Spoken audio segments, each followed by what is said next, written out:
Hi guys, Elliot here.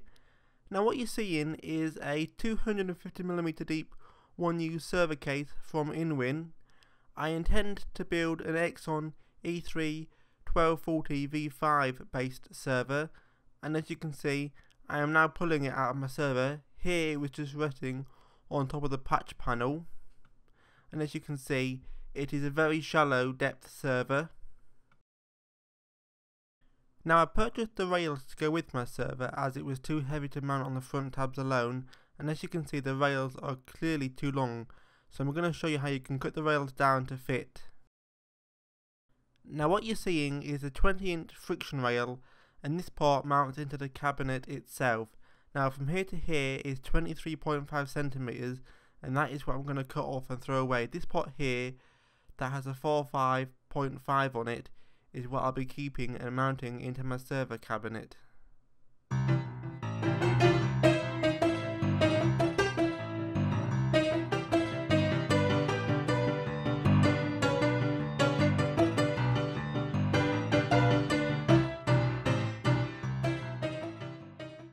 Now this is the part what mounts to the server itself, and from here to here is 28 centimeters long. And this is the pot that I'll be cutting off and throwing away. So again, from here to here is 28 centimeters, and this is the pot that I'll be keeping and mounting to the server itself.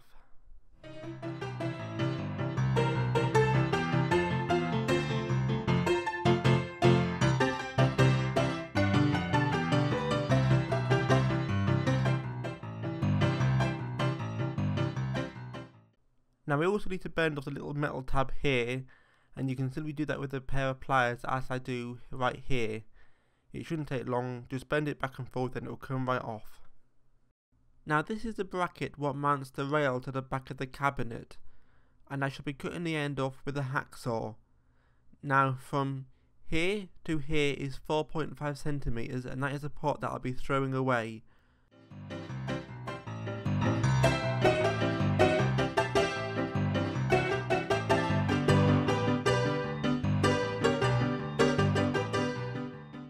I am now going to do the same thing with the bracket what mounts the rail to the front of the cabinet.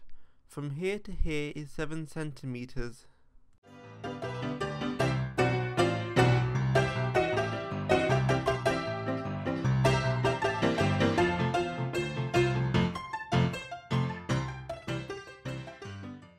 Now this is the rail that we cut off in the beginning of the video what mounts into the cabinet itself.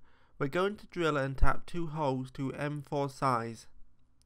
Now the first hole from here to here is measured 5 centimeters, and from here to here is 4.5 centimeters. Before we drill and tap the holes to M4 size, we need to remove the inner rail as follows.